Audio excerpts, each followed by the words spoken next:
നിന്റെ ജീവിതത്തിൽ പ്രയാസങ്ങളും പ്രതിസന്ധികളും ദുഃഖങ്ങളും ദുരിതങ്ങളും വേദനകളും പടച്ചവനെ ജീവിതത്തിലേക്ക് കടന്നു വരുമ്പോ അല്ലാഹുവിന്റെ വിശുദ്ധമായ ഖുർആൻ പഠിച്ച മകനെ പിടിച്ചിരുത്തിയിട്ട് മോനെ ദുആ ചെയ്യടാ, ഉമ്മയുടെ രോഗം മാറട്ടെ, വാപ്പയുടെ കച്ചവടത്തിൽ അഭിവൃദ്ധി ഉണ്ടാകട്ടെ, മോനെ സമാധാനമുള്ള ജീവിതം കിട്ടാൻ അല്ലാഹുവിന്റെ മുന്നിൽ ഖുർആൻ ഹൃദയത്തിൽ കൊണ്ട് നടക്കുന്ന നീയൊന്ന് ദുആ ചെയ്യാൻ അവനെങ്ങാനും റബ്ബിന്റെ മുന്നിലേക്ക് ഇനി കരങ്ങൾ ഉയർത്തിയിട്ട് ദുആ ചെയ്താ ആ ദുആയിക്ക് ഉത്തരമുണ്ടെന്ന് നബി മുഹമ്മദ് മുസ്തഫ സല്ലല്ലാഹു അലൈഹി വസല്ലമ തങ്ങൾ പഠിപ്പിക്കുമ്പോൾ അവന്റെ മഹത്വം നിങ്ങൾക്കറിയാനിട്ടാണ്. അവൻ അല്ലാഹു കൊടുത്തിരിക്കുന്ന സ്ഥാനം എന്താണ്? മഹാനായ പ്രവാചകൻ സല്ലല്ലാഹു അലൈഹി വസല്ലമ തങ്ങൾ പറയുകയാ, ലോകത്ത് നിന്ന് യാത്ര പറയുമ്പോൾ നിന്റെ പൊന്നാര മകനുണ്ടല്ലോ, അല്ലാഹുവിന്റെ വിശുദ്ധമായ ഖുർആൻ ഹൃദയത്തിൽ കൊണ്ട് നടക്കുന്നവനുണ്ടല്ലോ, അവൻ ഈ ലോകത്ത് നിന്ന് യാത്ര പറയുമ്പോ സക്കറാത്തിന്റെ അവസ്ഥയിൽ മരണത്തോട് മല്ലടിച്ചുകൊണ്ട് കിടക്കുമ്പോ അല്ലാഹുവിന്റെ മലക്കുകൾ ചോദിക്കുകയാ, അല്ലാ തഖാഫൂ വലാ تحزنوا وابشروا بالجنة. വിശുദ്ധമായ ഖുർആൻ പഠിച്ച മകൻ മരിക്കുന്ന സമയത്ത് അവൻ സക്കറാത്തിന്റെ അവസ്ഥയിൽ മരണത്തോട് മല്ലടിച്ചുകൊണ്ട് കിടക്കുമ്പോ അതാ മലക്കുൽ മൗത്തിനെ കാണുന്ന സമയമുണ്ടല്ലോ, മലക്കുകൾ ചോദിക്കുന്നു, എന്തിനാടാ മോനെ കരയുന്നത്, എന്തിനാ നീ പേടിക്കുന്നത്, നീ ഖുർആൻ ഇഷ്ടപ്പെട്ടവനല്ലേ, നീ ഖുർആൻ പഠിച്ചവനല്ലേ, നീ ഖുർആൻ ചുമക്കുന്നവനല്ലേ, മോനെ നിനക്കല്ല സ്വർഗത്തിൽ തരുന്ന പ്രതിഫലം കാണണോ? നമ്മൾ മരിക്കുമ്പോ സ്വർഗം കണ്ടിട്ടാണ് മരിക്കുന്നത്.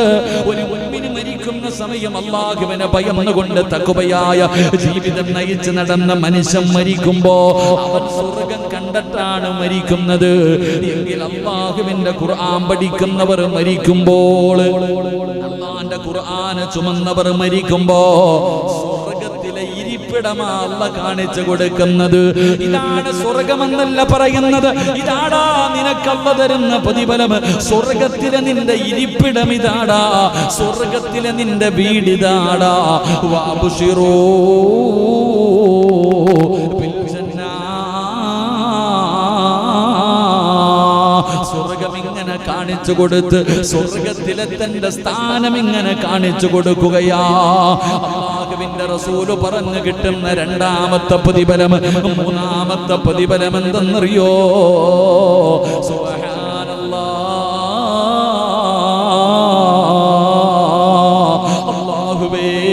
അല്ലാഹുവേ, എത്ര വലിയ പ്രതിഫലമെന്നറിയുമോ? അവന്റെ ജനാസ പള്ളിപ്പറമ്പിലെ ഖബറിന്റെ അകത്ത് ഇറക്കി വെച്ചാ എന്ന് പറഞ്ഞ രണ്ട് മലക്കുകൾ കടന്നു വരുമല്ലോ. എന്ന് പറഞ്ഞുകൊണ്ട് ഖബറിന്റെ അകത്തും മലക്കുകൾ കടന്നു വന്ന് ചോദ്യം ചോദിക്കുമെന്നാണ്. എങ്കിൽ അല്ലാഹുവിന്റെ റസൂൽ പറയുകയാ, അവന് ഖബറിന്റെ അകത്ത് ചോദ്യമില്ല, അവന് ഖബറിന്റെ അകത്ത് ചോദ്യമില്ല. കാരണം അവൻ അല്ലാഹുവിന്റെ കുടുംബക്കാരനാ. അല്ലാഹുവേ പടച്ചവന് അവൻ സാധാരണ ഒരു വ്യക്തിയല്ല, അല്ലാഹുവിന്റെ ഖുർആൻ പഠിച്ചവനാണ്, ആ ഖുർആനിനെ ഹൃദയത്തിൽ ചുമന്നവനാണ്. പള്ളിപ്പറമ്പിലെ ഖബറിന്റെ അകത്ത് മലക്കുകൾ വരുമ്പോ അതാ ഖുർആൻ പറയുന്നു, എന്നോട് ചോദിക്ക്, അവൻ ഉറങ്ങട്ടെ, അവൻ എന്റെ കൂട്ടുകാരനാണ്, അവൻ എന്നെ സ്നേഹിച്ചവനാണ്, അവൻ എന്നെ ചുമന്നവനാണ്, അവൻ എന്നെ ബഹുമാനിച്ചവനാണ്, അതുകൊണ്ട് അവനോട് ചോദിക്കരുത്, എന്നോട് ചോദിക്ക്, ഞാൻ പറയാമെന്ന് പറഞ്ഞ് പള്ളിപ്പറമ്പിലെ ഖബറിന്റെ അകത്ത് വെച്ച് മലക്കുകൾ അവിടെ നിന്ന് പടച്ചവനെ ആ ഖുർആൻ അവന്റെ ചോദ്യങ്ങൾക്ക് മറുപടി പറയുകയാ. എന്റെ പ്രിയമുള്ളവരെ, പായിപ്പാട് പള്ളിയുടെ ഖബർസ്ഥാനിൽ പള്ളി വെക്കാൻ നേരത്തിവിടുന്ന ഒരുപാട് ഖബറിന്റെ അകത്ത് നിന്ന് എല്ലും കഷ്ടം കിട്ടിയല്ലോ. ഒരുപാട് ഖബറുകൾ ഇന്ന് ഈ പള്ളി നിൽക്കുന്നത് ഖബറിന്റെ മുകളിലാണ്. അല്ലാഹു ഭാഗ്യം തരുമാറാകട്ടെ. എത്ര പ്രതിഫലം! നമ്മൾ വിചാരിക്കും സാധാരണ ഒരു സൂറത്താണെന്നല്ല, ആ സൂറത്തിനെ സ്നേഹിച്ച സ്വർഗമുണ്ട്. ആ സൂറത്തിനെ സ്നേഹിക്കുന്നവന് സ്വർഗമുണ്ട്. മഹാനായ പ്രവാചകൻ നബി മുഹമ്മദ് മുസ്തഫ സല്ലല്ലാഹു അലൈഹി വസല്ലമ തങ്ങളുടെ മുന്നിൽ വന്നിട്ട് ഒരു സഹാബി പറഞ്ഞു, നബിയെ ഒരു യുദ്ധത്തിനെങ്ങാണ്ട പറഞ്ഞു വിട്ടതാ, അമീർ ഇതല്ലാതെ വേറെ ഒന്നും ഓതണില്ല. അമീർ നിസ്കരിക്കുമ്പോ സൂറത്തുൽ ഇഖ്ലാസ് എല്ലാ റക്അത്തിലും ഖുൽ ഹുവല്ലാഹ്. ഇത് കേട്ടിട്ട് സഹാബത്ത് വന്ന് പരാതി പറഞ്ഞു. സല്ലല്ലാഹു അലൈഹി വസല്ലമ തങ്ങൾ വിളിച്ചിട്ട് വെച്ച്, എന്റെ ചങ്ങാതി നബി, എനിക്ക് ആ സൂറത്തിന് വലിയ ഇഷ്ടമാ, അള്ളാഹുടെ ഏകത്വത്തെ കുറിച്ച് പറയണതല്ലേ. എല്ലാ സഹാബികളും വിളിച്ചു വഴക്കു പറയുന്നു വിചാരിച്ചു. റസൂലുള്ളാഹി തങ്ങൾ ചോദിച്ചു, നീ എന്റെ ഈ സൂറ, എനിക്ക് ആ സൂറത്ത് ഇഷ്ടമാ നബിയെ, എനിക്ക് ആ സൂറത്ത് വലിയ ഇഷ്ടമാ. കാരണം അള്ളാഹുവിനെ കുറിച്ചല്ലേ പറയണേ, ഖുൽ ഹുവല്ലാഹു അഹദ് അല്ലാഹു സമദ്, അള്ളാഹയെ കുറിച്ച് മാത്രമാ പറയണേ. അതുകൊണ്ട് എനിക്ക് വലിയ ഇഷ്ടം. മുത്തി നബി പറഞ്ഞു, നീ പൊക്കോളാൻ, നിനക്ക് സ്വർഗമുണ്ടെന്ന് നബി മുഹമ്മദ് മുസ്തഫ സല്ലല്ലാഹു അലൈഹി വസല്ലം. സഹാബികൾ വിചാരിച്ചത് അത് മാറ്റി അടുത്ത സൂറത്ത് ഓതണമെന്ന് പറയുമെന്ന. ഇതിൽ പ്രവാചകൻ പറഞ്ഞു, നീ പൊക്കോ. എന്നിട്ട് സഹാബത്തിനോട് പറഞ്ഞു കൊടുത്തു. ആ ചങ്ങായിയോട് പറഞ്ഞില്ല, സഹാബത്തിനോട് പറഞ്ഞു കൊടുത്തു. ആ സഹാബിക്ക് സ്വർഗമുണ്ട്. കാരണം എന്തേ? ആ സൂറത്ത് ഇഷ്ടപ്പെട്ടത് കൊണ്ട്. അതാ സൂറത്തുൽ ഇഖ്ലാസ്. 12 നന്മകളുണ്ടെന്ന. ഓരോന്നും നമുക്ക് പഠിക്കണം. അല്ലാഹു ഭാഗ്യം തരുമാറാകട്ടെ, അല്ലാഹു ഭാഗ്യം തരുമാറാകട്ടെ. അപ്പൊ ഇൻഷാ അല്ലാഹ് ഇന്ന് മുതൽ ഓതൂലേ? അല്ലാഹുവേ, പ്രതിഫലമെന്താ? മഹാനായ നബി മുഹമ്മദ് മുസ്തഫ സല്ലല്ലാഹു അലൈഹി വസല്ലമ തങ്ങൾ പറയുകയാണ്, ഈ സൂറത്ത് നിങ്ങൾ ഓതുകയാണെങ്കിൽ അല്ലാഹു നിങ്ങൾക്ക് തരുന്ന പ്രതിഫലം എന്തെന്നറിയുമോ? സൂറത്തുൽ ഇഖ്ലാസ് മാത്രമല്ല, ഏത് സൂറത്ത് ഓതിയാലും അല്ലാഹുവിന്റെ ഖുർആനിനെ സ്നേഹിച്ചതിന്റെ പേരില് അല്ലാഹു നിനക്ക് തരുന്ന പ്രതിഫലം എന്തെന്നറിയുമോ? എന്റെ പ്രിയമുള്ള സഹോദരാ,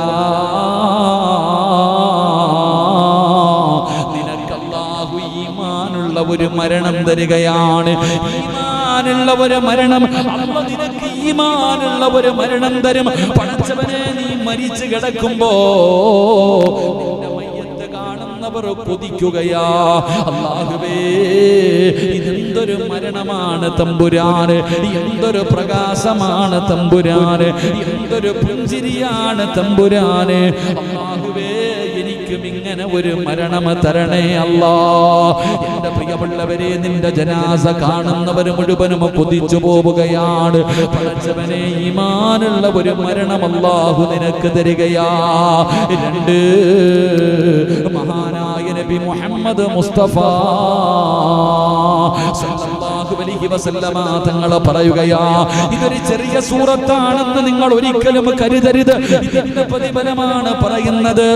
എന്റെ പ്രിയമുള്ളവരെ, മരിച്ചു കിടക്കുമ്പോ നിന്റെ മുഖത്ത് കാണാം അതിന്റെ പ്രതിഫലം. നിന്റെ കുടുംബക്കാര് കാണുകയാണ്, നിന്റെ ഭാര്യ മക്കള് കാണുകയാണ്, നിന്റെ നാട്ടുകാര് കാണുകയാണ്. അല്ലാഹുവേ, മരിച്ചു കിടക്കുമ്പോ നിന്റെ മുഖത്ത് പ്രകാശമാ. അങ്ങനെ ഒരു പ്രകാശം എല്ലാവർക്കും കിട്ടൂല. എന്റെ പ്രിയമുള്ളവരെ, ജീവിച്ചിരിക്കുമ്പോ ചിരിക്കാൻ പറ്റും, പക്ഷേ മരിച്ചു കിടക്കുന്ന സമയത്ത് ആർക്കാ ചിരിക്കാൻ കഴിയുക? ആർക്കാ ചിരിക്കാൻ കഴിയുക? പടച്ചവനെ, ആ മരണവേദനയുടെ പ്രയാസത്തില് അല്ലാഹുവേ, പടച്ചവനെ, കിടപ്പിൽ കിടന്ന് മലമൂത്ര വിസർജനം നടത്തുകയാ. നിങ്ങൾ പലരുടെയും മയ്യത്ത് കണ്ടിട്ടുണ്ടല്ലോ, മുഖത്ത് നോക്കുമ്പോ തന്നെ ഭയമാണ്. മക്കളോട് പറയുന്നു, പോകണ്ട, പേടി തോന്നുമടാ പൊന്നുമോനെ. കണ്ണല്ലാഹുവേ, മുഖമെല്ലാം കരിവാടിച്ച് കറുത്തു, മുഖമൊക്കെ കറുത്തുപോയി, കണ്ണിങ്ങനെ തെള്ളിയിട്ട് പടച്ചവനെ ഭയപ്പെടുത്തുന്ന രീതിയിൽ മരിച്ചു കിടക്കുകയാ. അല്ലാഹുവേ, അങ്ങനെ ഒരു മരണം തരല്ലേ തമ്പുരാന്. എന്റെ പ്രിയമുള്ള സഹോദരങ്ങളോട് പറയുകയാ, മരിച്ചു കിടക്കുമ്പോ കാണാൻ നിനക്ക് അല്ലാഹു തരുന്ന പ്രതിഫലം. നിന്റെ മുഖത്ത് വല്ലാത്ത പുഞ്ചിരിയാണ്, നിന്റെ മുഖത്ത് വല്ലാത്ത പ്രകാശമാണ്. എന്റെ പ്രിയമുള്ളവരെ, ഇവിടെ ഇരിക്കുന്ന പലരും പടച്ചവനെ, അത്തിപ്പറ്റ ഉസ്താദിന്റെ ഖബർ സിയാറത്ത് ചെയ്യാൻ പോയവരുണ്ടല്ലോ. ആ മഹാനവറുകൾ പടച്ചവനെ ക്യാൻസർ എന്ന് പറയുന്ന രോഗം പിടിച്ച് ഒരു ഭാഗം മുഴുവനും വല്ലാതെ പടച്ചവനെ അവിടെ നിന്ന് നല്ലതുപോലെ സംസാരിക്കാൻ പോലും കഴിയാത്ത അവസ്ഥയിൽ, പക്ഷേ മരിച്ചു കിടന്നപ്പോഴുള്ള പ്രകാശമുണ്ടല്ലോ, മരിച്ചു കിടന്നപ്പോഴുള്ള പ്രകാശമുണ്ടല്ലോ, ആ മുഖത്തെ പുഞ്ചിരിയുണ്ടല്ലോ. പടച്ചവനെ, ഇതുപോലെ എത്രയോ എത്രയോ മഹത്തുക്കള്, ഇതുപോലെ എത്രയോ പണ്ഡിതന്മാര്. എന്റെ പ്രിയമുള്ളവരെ, ഈ നാട്ടിലും നിങ്ങൾ ചിന്തിച്ചാ നിങ്ങൾക്ക് കാണാൻ കഴിയും, പലരും ചിരിച്ചുകൊണ്ട് കിടക്കുന്നത് കണ്ടവരാണ്. അതുകൊണ്ട് സഹോദരാ, അല്ലാഹു നിനക്ക് തരുന്ന ഒന്നാമത്തെ പ്രതിഫലം നിനക്ക് കാണാൻ പറ്റൂല, നിനക്ക് കാണാൻ പറ്റൂല. പക്ഷേ ജനാസ കാണാൻ വരുന്നവർക്ക് മുഴുവനും കാണാൻ കഴിയുകയാണ്.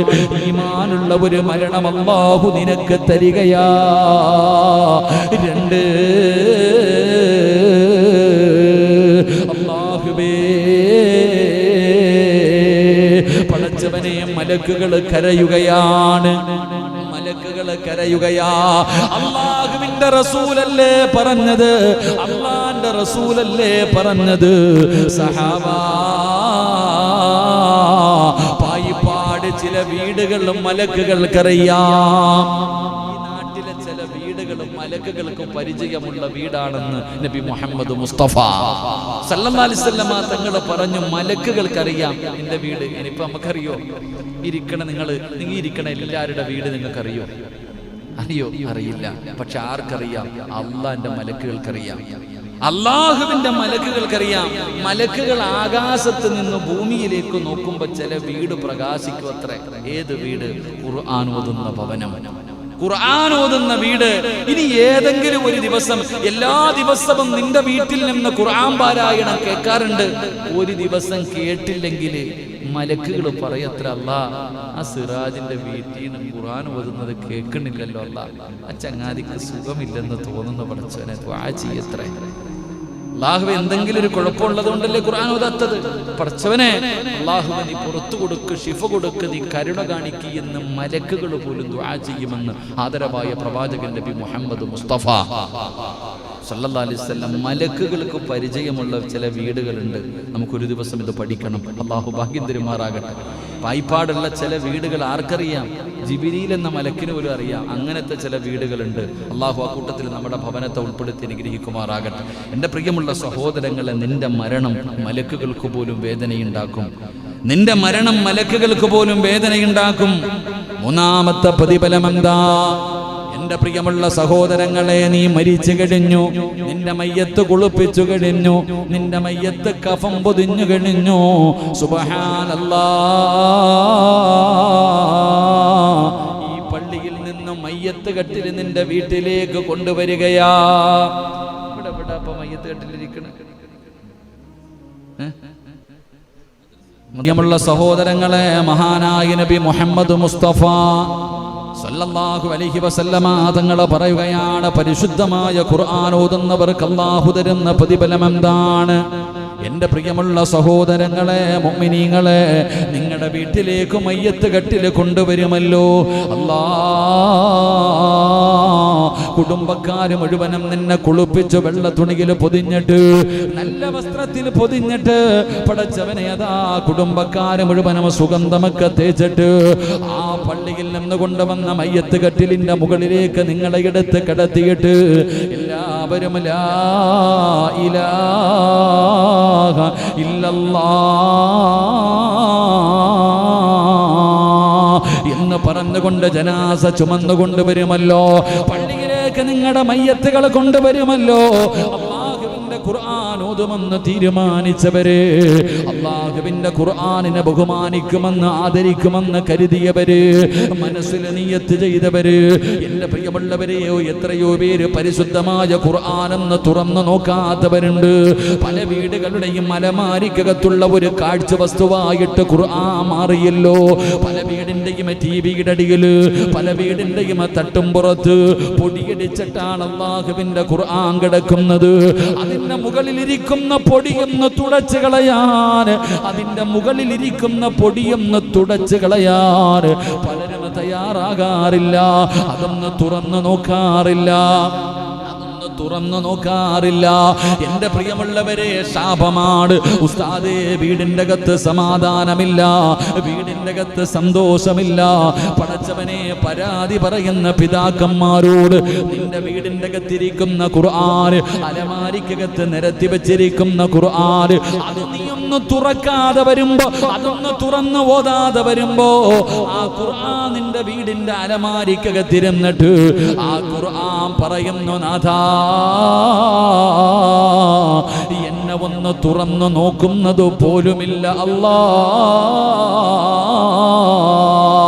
പടച്ചവനെ, എന്നെ ഓതുന്നില്ല തമ്പുരാന്, എന്നെ പാരായണം ചെയ്യുന്നില്ല തമ്പുരാന്, എന്റെ മുകളിലിരിക്കുന്ന പൊടി പോലും ഇവര് തുടയ്ക്കുന്നില്ല, ഇവരെന്നെ പരിഗണിക്കുന്നത് പോലുമില്ല.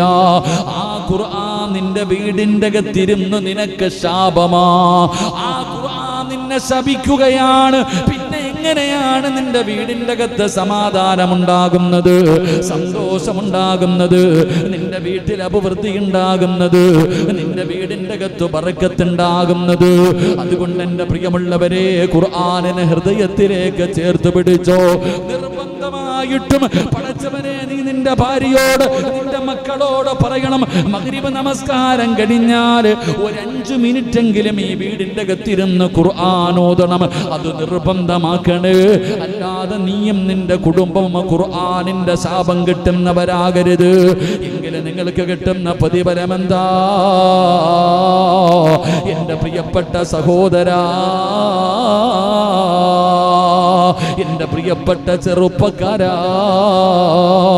എന്റെ ശബ്ദം കേൾക്കുന്ന ഉമ്മമാരെ, അല്ലാഹുവിന്റെ ഖുർആൻ അമിതമായി ഓതുന്ന എന്റെ പ്രിയപ്പെട്ടവര്, അല്ലാഹു നിങ്ങൾക്ക് തരുന്ന പ്രതിഫലം എന്തെന്നറിയുമോ? നിങ്ങളുടെ മയ്യത്ത് ചുമക്കുന്നതാരാ? നിങ്ങളുടെ മക്കളല്ല, നിങ്ങളുടെ കൂടപ്പറപ്പല്ല, നിങ്ങളുടെ കുടുംബക്കാരല്ല, നാട്ടുകാരല്ല. പിന്നെ നിങ്ങളുടെ ജനാസ ചുമക്കുന്നതാരാ? പായിപ്പാട് പള്ളിയിലേക്ക് നിന്റെ ജനാസ നിന്റെ വീട്ടിൽ നിന്ന് ചുമന്നു കൊണ്ടുവരുന്നതാരെന്നറിയുമോ? അല്ലാഹുവിന്റെ മലക്കുകളാ. അല്ലാഹുവിന്റെ മലക്കുകൾ നിന്റെ മയ്യത്ത് ചുമക്കുകയാ. മലക്കുകൾ, ഖുർആൻ സ്നേഹിച്ചവര്, ഖുർആനിനെ ഇഷ്ടപ്പെട്ടവര്, ഖുർആൻ ഓതിയവർ, അവരെ ഖുർആനിന്റെ അഹ്ലുകാര്, അവരുടെ ജനാസ മലക്കുകൾ ചുമക്കുകയാ. ഇതിനേക്കാളും എന്ത് പ്രതിഫലമാണ് വേണ്ടത്? ജനിച്ച കാലം മുതൽ മരിക്കുന്ന കാലം വരെ പടച്ചവനെ സ്തുതിച്ചു കൊണ്ടിരിക്കുന്ന പടച്ച റബ്ബിന്റെ മലക്കുകൾ നിന്റെ ജനാസ ചുമക്കുകയാ. എന്റെ പ്രിയപ്പെട്ട സഹോദരാ, എന്റെ പ്രിയപ്പെട്ടവരോട് പായിപ്പാട് പള്ളിയിൽ കബറ കുഴിക്കുന്നവരുണ്ടെങ്കിൽ, ഈ പള്ളിയിൽ കബറ കുഴിക്കുന്നവരോട് നിങ്ങൾ ചോദിച്ചു നോക്ക്, ആരുടെയെങ്കിലും മയ്യത്ത് കബറടക്കാൻ കബറ് വെട്ടിയപ്പോ മണ്ണിന് വല്ല സുഗന്ധവുമുണ്ടായിരുന്നോ? പായിപ്പാട് പള്ളിയിലെ കബറ് കുഴിക്കുന്നവരുണ്ടല്ലോ, കബറ് കുടിക്കണ ആരെങ്കിലും നിങ്ങൾക്ക് അറിയെങ്കിൽ പോയിട്ട് ചോദിക്കുക, ആരുടെയെങ്കിലും മയ്യത്ത് കബറടക്കുന്ന. അല്ലാഹു ശിഫ കൊടുക്കുമാറാകട്ടെ. ആരാപ്പ ഇതൊക്കെ മനുഷ്യന്മാരുടെ അവസ്ഥ? ഇത്രയേ ഉള്ളൂ ജീവിതത്തിന്റെ വില, ഇത്രയൊക്കെയുള്ളൂ മനുഷ്യന്റെ ആയുസ്. എന്തെല്ലാം മോഹത്തോടു കൂടി പോകുന്നവരാ. അല്ലാഹു അപകടം, നമ്മളൊക്കെ വാഹനങ്ങളിൽ സഞ്ചരിക്കുന്നവരാ. അല്ലാഹു അപകടങ്ങളെ തൊട്ട് കാക്കുമാറാകട്ടെ.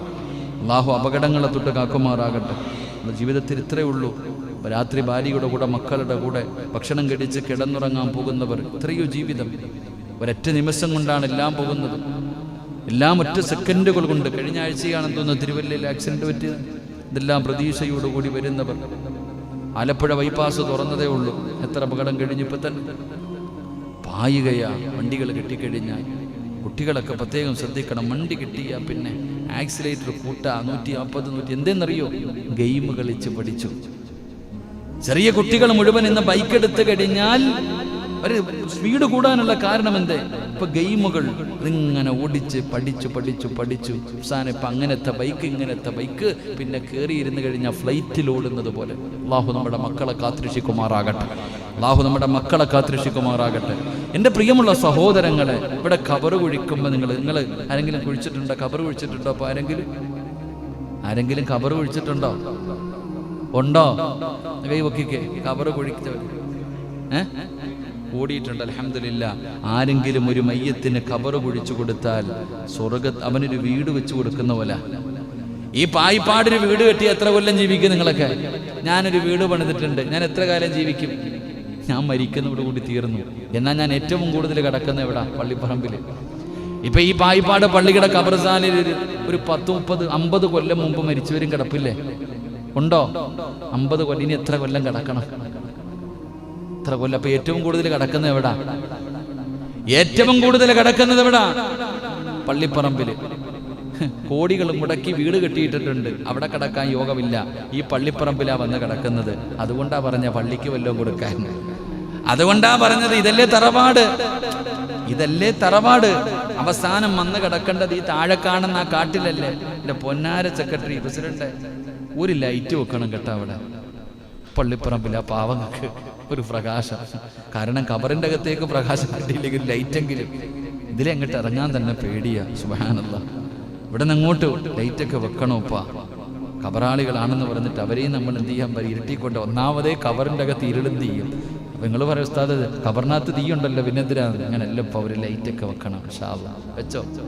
ആ, എൻ്റെ പൊന്നാര മെമ്പറെ പഞ്ചായത്തിൽ നിന്ന് വല്ലതും കിട്ടുമെങ്കിൽ അവിടെ ഒരു ലൈറ്റൊക്കെ വെച്ചുകൂടും ഇൻഷാ അല്ലാഹ്. കാരണം എന്താ, ഇപ്പോൾ പള്ളിപ്പുറം ഞാൻ അങ്ങനെ പോകുമ്പോൾ മതിലിൻ്റെ സൈഡിൽ അങ്ങോട്ട് പോകുമ്പോൾ ഒരു മതിലിൻ്റെ സൈഡിൽ ലൈറ്റ് ഇരിപ്പുണ്ട്. നിങ്ങളുടെ വീടാണ് അപ്പോൾ താഴെ ഉള്ളത്. ഇപ്പോൾ നിങ്ങളല്ലല്ലോ മറ്റേ കട വീട്. അങ്ങോട്ട് പോണ വഴി ലൈറ്റ്. ഇവിടെ പോകുമ്പോൾ ലൈറ്റൊക്കെ, ഒരു നല്ല ലൈറ്റൊക്കെ വെക്കണം. അൽഹംദുലില്ലാ. അള്ളാഹു നമ്മുടെ ഖബറിനം അള്ളാഹു പ്രകാശമാക്കി തരുമാറാകട്ടെ.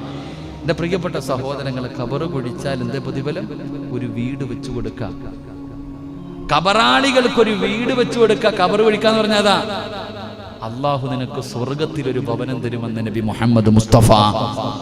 ഖബറ് നിനക്കെന്ന് പറഞ്ഞാൽ നിനക്ക് ഖബറ് കുഴിക്കണ സമയത്ത് പോയി കൂടണം. എന്തേപ്പാ നിങ്ങൾക്കൊന്നും ഖബറ് കുഴിക്കാൻ അറിയില്ല? ഇവിടെ ആരാപ്പ കുഴിക്കണത്?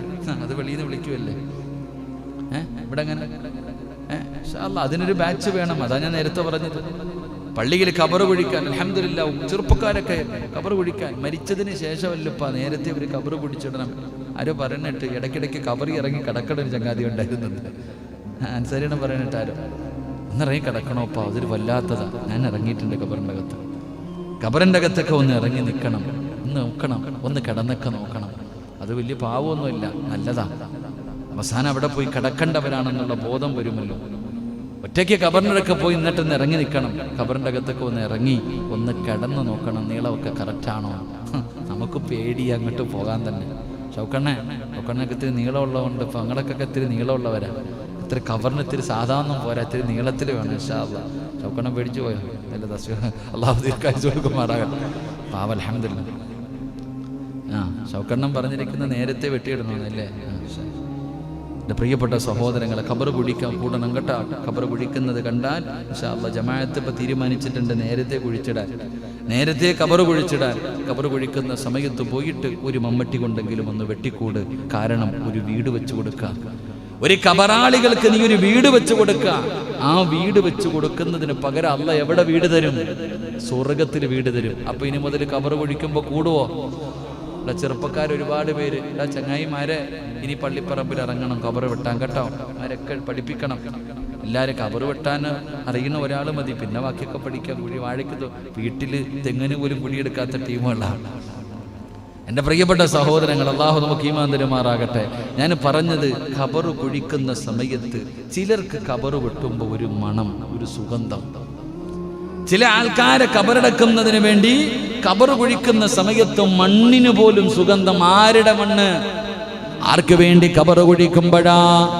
അല്ലാഹുവിന്റെ ഖുർആനിനെ സ്നേഹിച്ചവരുണ്ടല്ലോ, പരിശുദ്ധമായ ഖുർആനിനെ ഹൃദയത്തിൽ ചുമക്കുന്നവരുണ്ടല്ലോ, മക്കളെ ഖുർആൻ അനുസരിച്ച് ജീവിപ്പിക്കുന്നവരുണ്ടല്ലോ, മക്കളെ ഖുർആൻ പഠിപ്പിക്കുന്നവരുണ്ടല്ലോ. എൻ്റെ പ്രിയമുള്ളവരെ, നിങ്ങൾ വിചാരിക്കും ഞാൻ വെറുതെ പറഞ്ഞതാണെന്ന്. ഒരിക്കലുമല്ല. തെളിവ് വേണോ? മഹാനായ നബി മുഹമ്മദ് മുസ്തഫ സല്ലല്ലാഹു അലൈഹി വസല്ലമ തങ്ങളുടെ സഹാബിയാണ് സഅദ് ഇബ്നു മുആദ് റളിയല്ലാഹു തആല അൻഹു. ചെറുപ്പക്കാരനായിരുന്നു. 36ാമത്തെ വയസ്സിലാണ് സഅദ് ഇബ്നു മുആദ് തങ്ങൾ വഫാത്താകുന്നത്. മുസ്ലിമായത് 30ാമത്തെ വയസ്സിൽ. എത്രാമത്തെ വയസ്സിൽ മുസ്ലിമായി? 30. എത്രാമത്തെ വയസ്സിൽ മരണപ്പെട്ടു?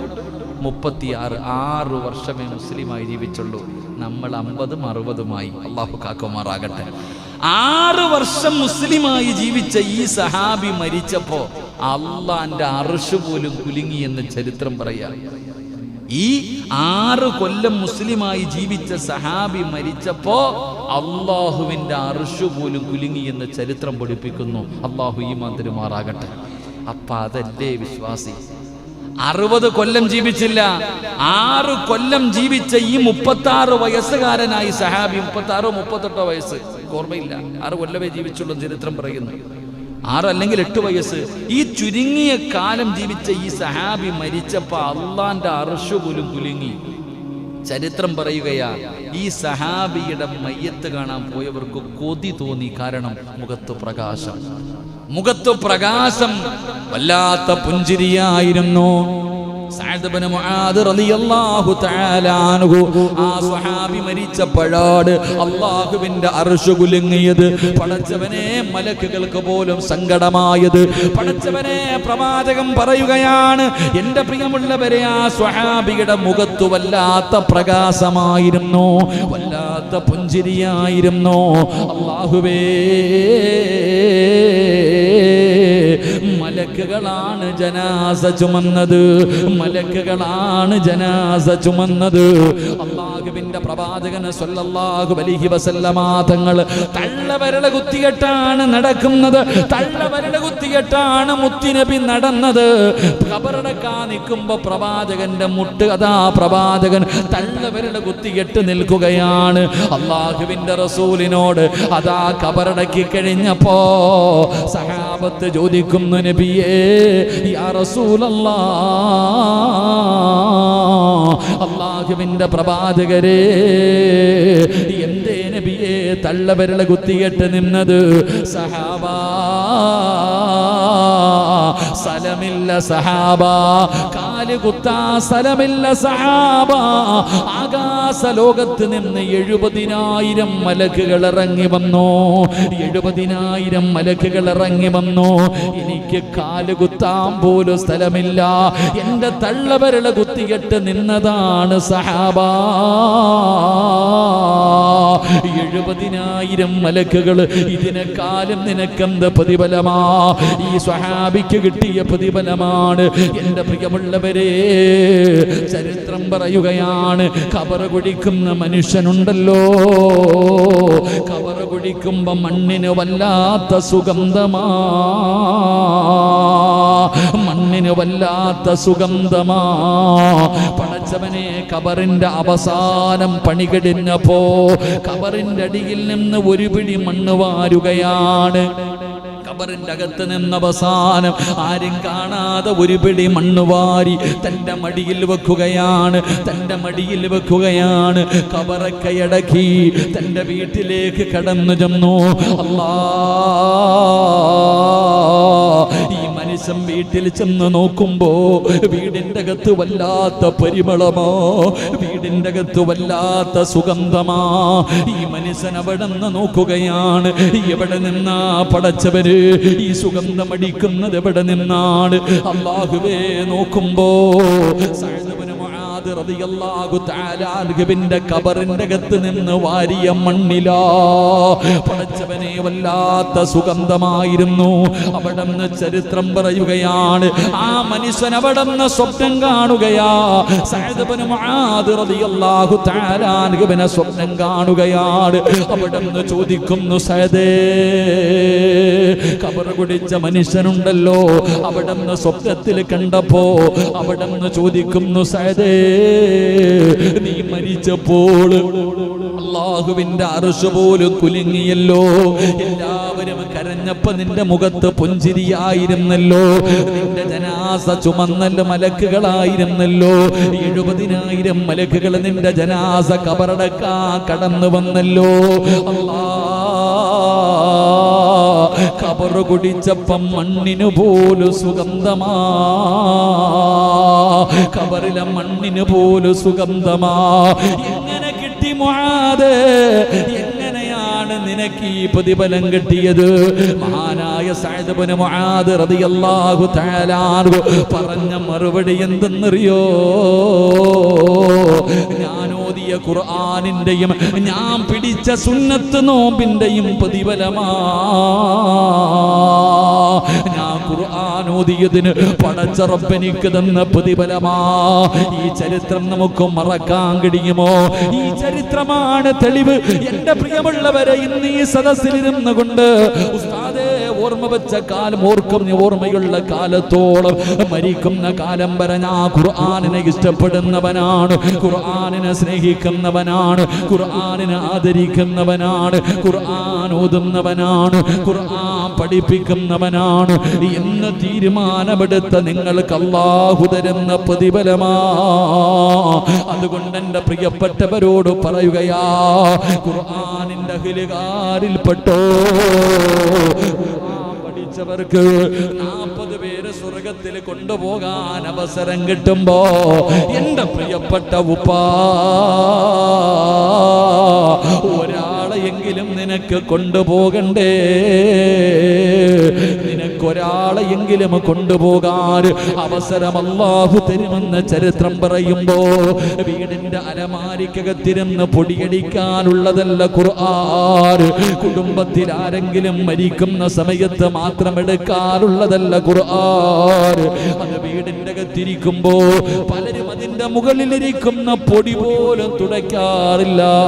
അല്ലാഹുവേ, ഖുർആനിന്റെ ശാപം കിട്ടുന്നവരെ തൊട്ട് ഞങ്ങളെ കാക്കണേ അല്ലാ. നിനക്കതിന്റെ മഹത്വം അറിയാനട്ടാ. ലൗ അൻസൽനാ ഹാദൽ ഖുർആന അലാ ജബലിൽ റഅയ്തഹു ഖാസിഅൻ മുതസദ്ദിയൻ മിൻ ഖസിയത്തില്ലാഹ് വതിൽകൽ അംസാലു നദ്രിബുഹാ ലിന്നാസ്. അല്ലാഹുവിന്റെ വിശുദ്ധമായ ഖുർആൻ പറയുകയാ, ഈ ഖുർആനെങ്ങാനും നിന്റെ വീടിന്റെ അലമാരിക്കകത്ത് കാഴ്ച വസ്തു പോലെ ഇരിക്കുന്ന പൊടിയടിച്ചിരിക്കുന്ന അലമാരിയുടെ മുകളിലെടുത്തിട്ടിരിക്കുന്ന ഖുർആനുണ്ടല്ലോ, അതെങ്ങാനും ഒരു പർവ്വതത്തിന്റെ മുകളിലാണ് ഇറങ്ങിയതെങ്കില് പലരുടെയും വീടിന്റെ അകത്ത് കണ്ണാടിക്കകത്ത് സൗദിന്ന് കൊണ്ടുവന്നത് നിരത്തി വെച്ചിരിക്കുക. അള്ളാഹു കാത്തിരക്ഷിക്കുമാറാകട്ടെ. എന്തിനാ കാണാനാ? അങ്ങനെ വെക്കരുത്. അങ്ങനെ വെച്ചിട്ടുണ്ടെങ്കിൽ ഓരോ ദിവസം ഓരോ ഖുർആൻ എടുത്ത് തുറന്നു നോക്കണം. ഇല്ലെങ്കിൽ അത് അവിടെ ഇരുന്ന് ശപിക്കും. അതാ നിന്റെ വീട് നേരെയാകാത്തത്. അള്ളാഹു കാത്തിരക്ഷിക്കുമാറാകട്ടെ.